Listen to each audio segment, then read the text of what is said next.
సూర్యాపేటలోని స్థానిక 60 ఫీట్ల రోడ్డులో జిఆర్ వివేకవాణి హై స్కూల్లో సంక్రాంతి వేడుకలు ఘనంగా నిర్వహించారు.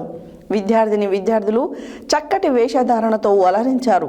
విద్యార్థులు వేసిన రంగురంగుల రంగవల్లికలు, ముగ్గులు ప్రత్యేక ఆకర్షణగా నిలిచాయి. సంక్రాంతి సంబరాలకు ప్రత్యేక ఆకర్షణగా నిలిచే పతంగులు ఎగురవేసి ఎడ్ల బండిలు, కోడిపుంజుల బొమ్మలు తయారు చేశారు.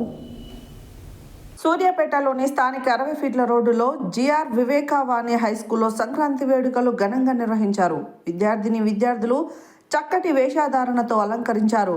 విద్యార్థులు వేసిన రంగురంగుల రంగవల్లికలు, ముగ్గులు ప్రత్యేక ఆకర్షణగా నిలిచాయి. సంక్రాంతి సంబరాలకు ప్రత్యేక ఆకర్షణగా నిలిచే పతంగులు ఎగరవేసి ఎడ్ల బండిలు, కోడిపుంజుల బొమ్మలు తయారు చేశారు.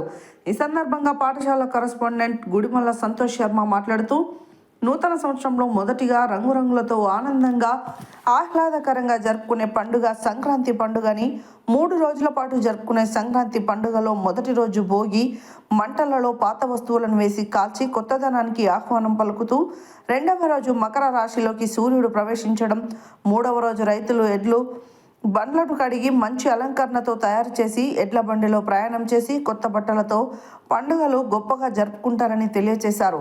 పాఠశాల ప్రిన్సిపల్ గుడిమల్ల స్వప్న మాట్లాడుతూ, విద్యార్థులు పండుగలు అత్యంత వైభవంగా జరుపుకోవాలని, క్రమశిక్షణతో ప్రణాళికతో చదివి ఆటపాటలలో మంచి నైపుణ్యాన్ని ప్రదర్శించాలని తెలియజేశారు. ఈ కార్యక్రమంలో విద్యార్థులు, పాఠశాల అధ్యాపక బృందం, తల్లిదండ్రులు తదితరులు పాల్గొన్నారు.